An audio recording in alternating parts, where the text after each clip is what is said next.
Bahas mengenai keutamaan menjaga wudhu yang masih kita jabarkan bersama Kiai Haji Syarif Rahmat.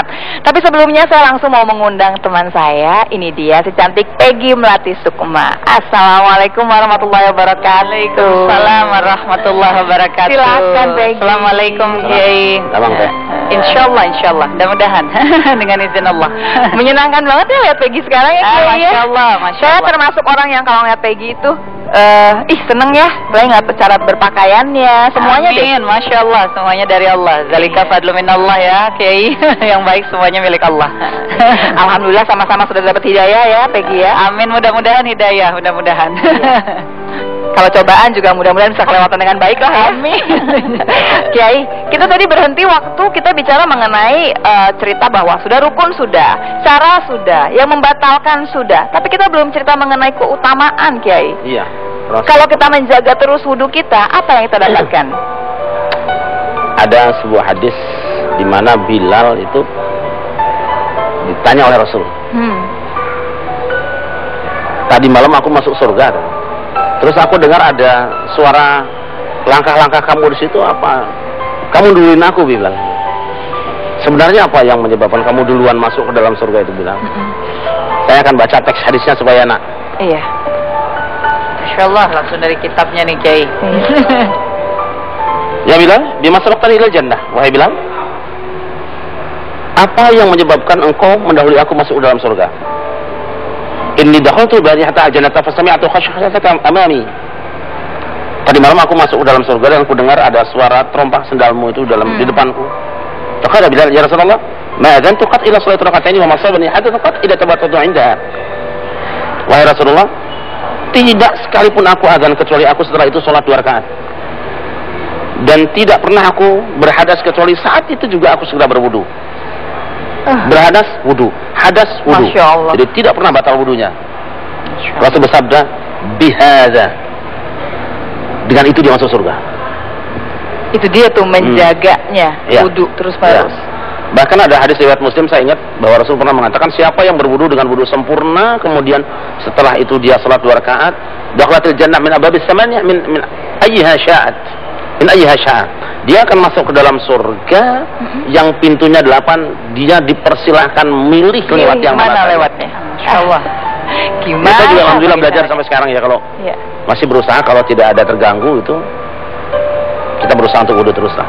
Insyaallah. Apalagi kita menjaga hafalan. Betul, insyaallah. Ya. Tapi Kiai tadi yang baru mengatakan, yang membatalkan wudhu adalah bersalaman, bersentuhan. Jadi memang kita sudah sebaiknya tidak bersalaman dengan siapapun yang bukan muhrim ya. Ya, itu juga khilaf. Ya, alhamdulillah saya juga sedang belajar mempraktekkan Kiai. Jadi sudah 15 bulan terakhir ini belajar menjaga wudhu, sehingga ya dalam momentum-momentum seperti ini saya seringkali menyampaikan bahwa saya sudah tidak bersentuhan dengan yang bukan muhrim, sehingga mungkin dengan menyampaikan ini teman-teman masyarakat menjadi lebih tahu, sehingga kalau bertemu juga nggak mendahului. Setelah 15 bulan terakhir ini belajar sekali menjaga wudhu, insyaallah mudah-mudahan. Tapi ada satu persoalan yang seringkali juga menjadi perhatian saya, Kiai. Ini sebenarnya mungkin lebih ke persoalan teknis implementasi dalam menjalankan wudhu sebagai salah satu syarat sahnya sholat.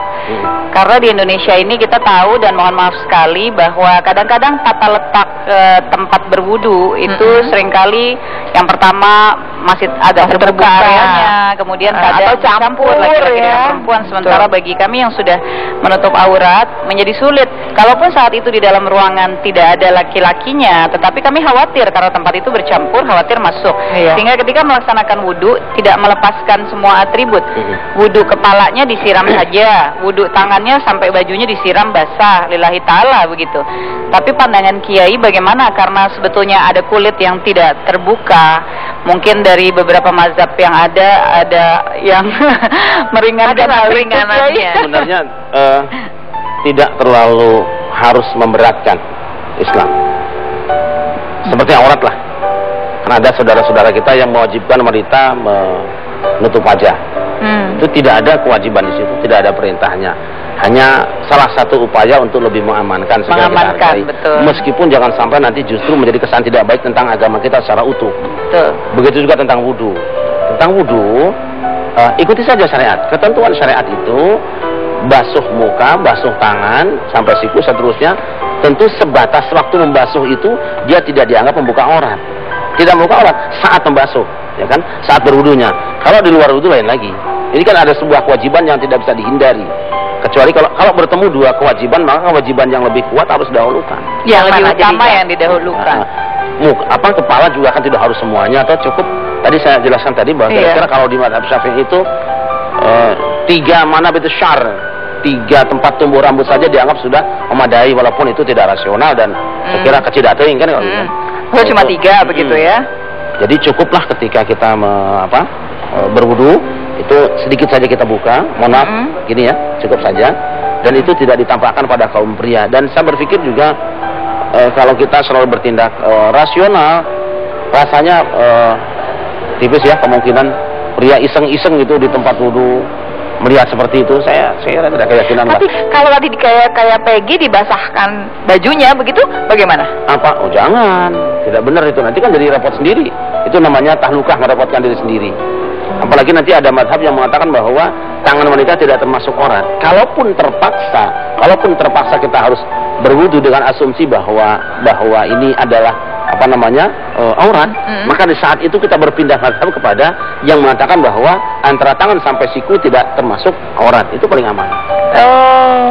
Ya artinya memang penting juga bagi kita Kiai ya untuk menjadi umat Islam yang memahami juga mazhab-mazhab yang kita miliki di dalam agama kita, sehingga ketika kita melaksanakan segala sesuatu maka kita tahu secara fikih ini kita mengambil mazhab yang mana sesuai dengan situasi dan kondisi yang kita sedang alami pada saat itu.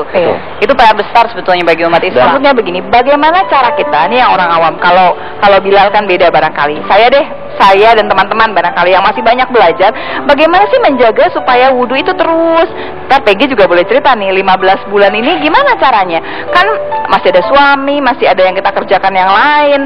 Kalau saya punya anak kecil di rumah, barangkali bolak-balik ke kamar mandi untuk anak kecilnya. Terus bagaimana? Apa langsung kita harus wudhu lagi atau bagaimana? Kemampuan menjaga wudhu itu termasuk anugerah manisnya iman. Iya, tapi nanti dibahas sebentar lagi ya Pak Kiai ya. Buat pemirsa barangkali pengen tahu ibu rumah tangga seperti saya, seperti apa sih keutamaan menjaga wudhu saat lagi di butiran ilmu.